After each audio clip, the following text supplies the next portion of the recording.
دین vibes, دین کی آواز۔ کسی مشکل میں پڑ جائے تو بسم اللہ الرحمن الرحیم پڑھا کر اور لا حول ولا قوت الا باللہ العلی العظیم، ان کلمات کے پڑھنے سے اللہ تیری مشکلات کو دور فرمائیں گے۔ اب یہ عمل کسی ایک عام پیر نے نہیں بتایا، دنیا کے پیروں کے سردار، دنیا کے نبیوں کے سردار حضرت محمد مصطفیٰ احمد مجتبیٰ صلی اللہ علیہ وسلم جو اللہ کے محبوب ہیں، یہ عمل انہوں نے بتایا ہے، تو کتنا سچا اور پکا عمل ہوگا۔ اس لیے ہمیں چاہیے کہ ہم اس عمل کو پلے باندھ لیں۔ جب کوئی مشکل پیش آئے تو بسم اللہ الرحمن الرحیم ولا حول ولا قوت الا باللہ العلی العظیم یہ پڑھیں گے، اللہ تعالیٰ ہماری مشکلات کو دور کر دیں گے۔ پھر بسم اللہ الرحمن الرحیم کی جیسے صرف دنیا کی مشکلات دور نہیں ہوتی، آخرت کی مشکلات بھی دور ہوتی ہیں۔ چنانچہ حضرت عیسیٰ علیہ السلام جب کسی قبر کے پاس سے گزرتے تھے تو ان کو کشفاً پتہ چل جاتا تھا کہ قبر میں کیا ہو رہا ہے۔ وہ ایک مرتبہ ایک قبر کے قریب سے گزرے تو انہوں نے دیکھا کہ قبر میں بندے کو عذاب ہو رہا ہے۔ جب واپس ہوئے تو انہوں نے دیکھا کہ قبر تو جنت کا باغ بنی ہوئی ہے، تو بڑے حیران ہوئے۔ انہوں نے دعا مانگی، یا اللہ پہلے میں نے دیکھا تھا تو یہ جہنم کا گڑھا تھا، اب میں دیکھ رہا ہوں تو یہ جنت کا باغ ہے، یہ معاملہ کیا ہے، میرے اوپر کھول دیجیے۔ تو اللہ تعالیٰ نے فرمایا، میرے پیارے عیسیٰ علیہ السلام، ایک بندے کی قبر ہے جو بڑا گناہ گار تھا، جب وہ فوت ہوا اس کی بیوی حاملہ تھی اس وقت، تو چونکہ وہ گناہ گار تھا اس کو ہم نے قبر کا عذاب دے دیا۔ اب اس کی بیوی کے ہاں بیٹا پیدا ہوا، بیٹا تھوڑا بڑا ہوا تو ماں اس کو پڑھانے کے لیے مدرسے لے گئی اور قاری صاحب کو کہا کہ میرے بچے کو قرآن پڑھاؤ۔ آج اس بچے نے بسم اللہ الرحمن الرحیم پڑھا، اس کے معصوم منہ سے جو بسم اللہ نکلی تو میری رحمت نے گوارا نہ کیا کہ معصوم بچہ تو بسم اللہ پڑھے اور میں اس کے باپ کو قبر میں عذاب دوں۔ میں نے اس کے باپ کو جنت کا باغ بنا دیا۔ لیکن ایک صورت ایسی ہے، اس کا نام ہے سورہ توبہ۔ اس سے پہلے اللہ نے سورہ یعنی بسم اللہ کو نازل نہیں کیا۔ آپ قرآن مجید پڑھیں تو دیکھیں گے کہ پچھلی صورت اور اس صورت کے درمیان بسم اللہ نہیں لکھی ہوتی۔ اس کی وجہ کیا ہے کہ سورہ توبہ میں مشرکین کے ساتھ قتال کا حکم ہے، کافرین کے ساتھ۔ اب اللہ کے قتال کا کوئی جوڑ نہیں بنتا اللہ کی رحمت کے ساتھ، اس لیے اللہ نے اس سے پہلے بسم اللہ نازل نہیں فرمائی، بسم اللہ الرحمن الرحیم۔ اس لیے جب جانور کو ذبح کرتے ہیں تو بسم اللہ پڑھنا ضروری ہے، مگر یہ نہیں پڑھتے بسم اللہ الرحمن الرحیم، بلکہ پڑھتے ہیں بسم اللہ اللہ اکبر۔ الرحمن الرحیم کا جوڑ ذبح کرنے کے ساتھ نہیں بنتا، اس لیے تکبیر کہہ دی گئی بسم اللہ اللہ اکبر، اتنا ہی ہے۔ حضرت علی رضی اللہ عنہ فرمایا کرتے تھے کہ جو کچھ پہلے آسمانی کتابوں میں نازل ہوا اللہ نے وہ سب کچھ قرآن مجید میں نازل فرما دیا، اور جو کچھ پورے قرآن مجید میں نازل ہوا وہ اللہ نے سورہ بقرہ میں نازل فرما دیا، اور جو سورہ بقرہ میں نازل ہوا اللہ نے اس کو سورہ فاتحہ میں نازل فرما دیا، اور جو کچھ اللہ نے سورہ فاتحہ میں نازل کیا اس کو اللہ نے بسم اللہ الرحمن الرحیم میں نازل فرما دیا۔ یہ بسم اللہ الرحمن الرحیم ایک آیت ہے، لیکن یہ تمام آسمانی کتابوں کا خلاصہ اور نچوڑ ہے۔ اور علماء نے ایک نقطہ اور لکھا ہے کہ جو کچھ بسم اللہ میں نازل ہوا وہ بسم اللہ کے پہلے حرف با کے اندر آ گیا۔ با کا حرف جو ہے نا وہ وصل کے لیے ہوتا ہے، جوڑنے کے لیے۔ تو اس کا مطلب یہ ہے کہ پوری آسمانی کتابوں کا نچوڑ یہ ہے کہ مخلوق کو اپنے رب کے ساتھ جوڑ دیا جائے۔ اس لیے بسم اللہ کے دو معنی ہیں، عربی زبان میں اسم کے دو معنی ہیں، ایک معنی ہے نام، تو بسم اللہ کا ترجمہ بنے گا اللہ کے نام کے ساتھ جو رحمان ہے اور رحیم ہے، بسم اللہ الرحمن الرحیم۔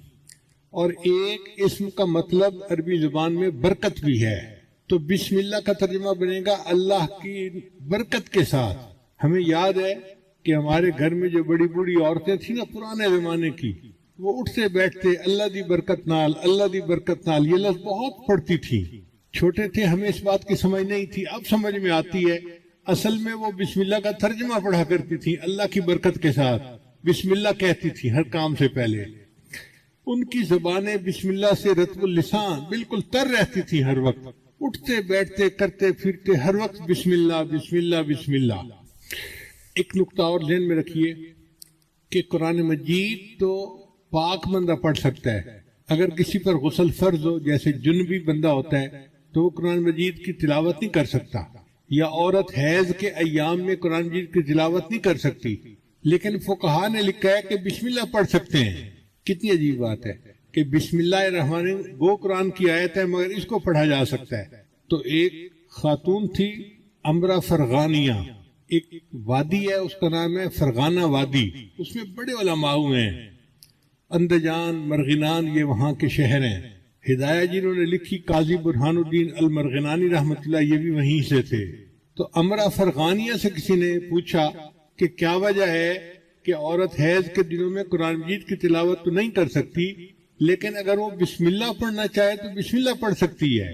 انہوں نے جواب دیا کہ اصل میں بسم اللہ جو ہے یہ اللہ کا نام ہے، اور کوئی بھی محب کسی بھی حالت میں محبوب کا نام لینے سے روکا نہیں جا سکتا۔ یہ نہیں کہا سکتا کہ اب تم محبوب کا نام نہیں لے سکتے، جس حال میں بھی ہوگا وہ محبوب کا نام تو لے سکتا ہے، اس لیے بسم اللہ کی اللہ نے اجازت عطا فرما دی۔ اس لیے کوئی تحریر کرنی ہو تو پہلے بسم اللہ لکھنا چاہیے۔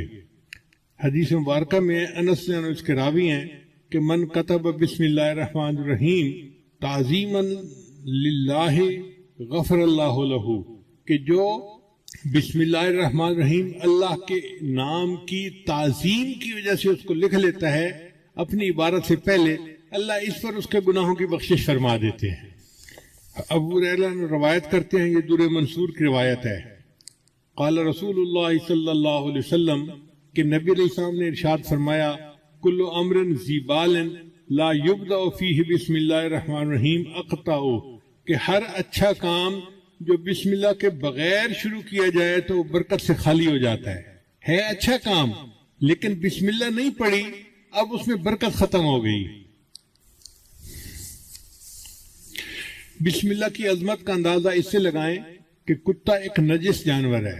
حدیث پاک میں آتا ہے جس گھر میں کتا ہوتا ہے وہاں رحمت کا فرشتہ داخل نہیں ہوتا، اس لیے شکار کی نیت سے کتے کو پالنے کی اجازت ہے، یہ حفاظت کی نیت سے، مگر اس کو گھر کے باہر رکھا جائے، گھر کے اندر نہ داخل کیا جائے۔ اگر گھر کے اندر کتا آ گیا تو گھر میں سے برکت ختم ہو جائے گی، فرشتے اس گھر میں نہیں آئیں گے۔ تو کتا اتنا نجس جانور ہے۔ نبی علیہ السلام نے ارشاد فرمایا، اگر کسی برتن کو کتا سونگھ لے تو اس برتن کو 7 مرتبہ پانی سے دھوئیں اور 8ویں مرتبہ اس کو مٹی اور ریت کے ساتھ دھوئیں تاکہ اس کی نحوست برکت ختم ہو جائے۔ اب جس کتے کے سونگھنے سے برتن کو 8 مرتبہ دھونا پڑتا ہے وہ کتنا نجس ہوگا۔ لیکن حدیث پاک میں آتا ہے کہ اگر شکار کے لیے کتا پالا ہوا ہے، پہلے زمانے میں خرگوش کا شکار کرتے تھے کتوں کے ذریعے سے، تو نبی علیہ السلام نے فرمایا کہ اگر کوئی بندہ شکاری کتے کو چھوڑنا چاہتا ہے شکار کے لیے اور بسم اللہ پڑھ کے اس کو روانہ کرتا ہے اور وہ کتا مرا ہوا شکار لے کے آتا ہے، یعنی پکڑنے میں وہ مر گیا، شکار وہ خرگوش مر گیا، اب وہ مرا ہوا جانور بھی ہے، وہ بندے کے لیے حلال ہوتا ہے چونکہ اس کے اوپر اس نے بسم اللہ پڑھ لی تھی۔ عدی بن حاتم تائی کے بیٹے تھے، صحابی بن گئے۔ انہوں نے نبی علیہ السلام سے پوچھا، اے اللہ کے حبیب سے میں کبھی کبھی شکار کرتا ہوں، لیکن میں جب اپنا کتا چھوڑتا ہوں نا شکار کے اوپر تو میں تو بسم اللہ پڑھ لیتا ہوں، مگر اس کے ساتھ جنگلی کتے بھی شامل ہو جاتے ہیں شکار کو پکڑنے میں تو شکار مر جاتا ہے، اب کیا میرے لیے اس شکار کو کھانا جائز ہے؟ تو نبی صلی اللہ علیہ وسلم نے فرمایا نہیں، جائز نہیں، اس لیے کہ ان کتوں کے اوپر بسم اللہ نہیں پڑھی گئی، اس لیے ان کا شکار حلال نہیں ہے۔ آپ اندازہ لگائیے بسم اللہ کی برکت کا کہ ایک کتے اتنا نجس جانور بسم اللہ پڑھ کے شکار کے لیے چھوڑے تو اس کا مرا ہوا جانور بھی شریعت نے حلال قرار دے دیا۔ چنانچہ بسم اللہ کی وجہ سے اللہ تعالیٰ بندے کی مشکلات کو ختم کر دیتے ہیں۔